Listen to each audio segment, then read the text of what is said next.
Alright, so I finally got the new valve stems to help this stop smoking. And there's the little valve stem seal. The item numbers keep changing on these things, but this is the newest item number.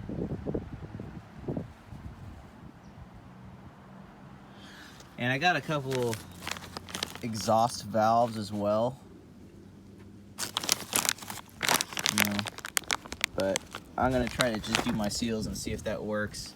I just have that as a backup. These are different sizes, so you want to make sure you have the right size. But this is my quick fix. Instead of having to take this all apart, you just take the first one off like this, move that out of the way, get yourself a screwdriver and a magnet. In this case, I have my magnet bowl. And basically what I do is I just very carefully stick my screwdriver in there and then put pressure on it. And then as soon as I put pressure on it, see these two little rings kind of unlock.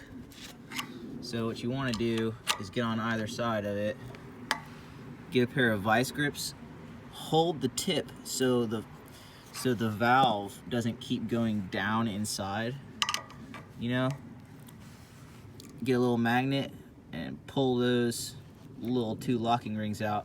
This is where you gotta be super careful to use a magnet, because them shits will fall out, get lost on the ground, go inside the engine. They're very small, very difficult. And to put it back on,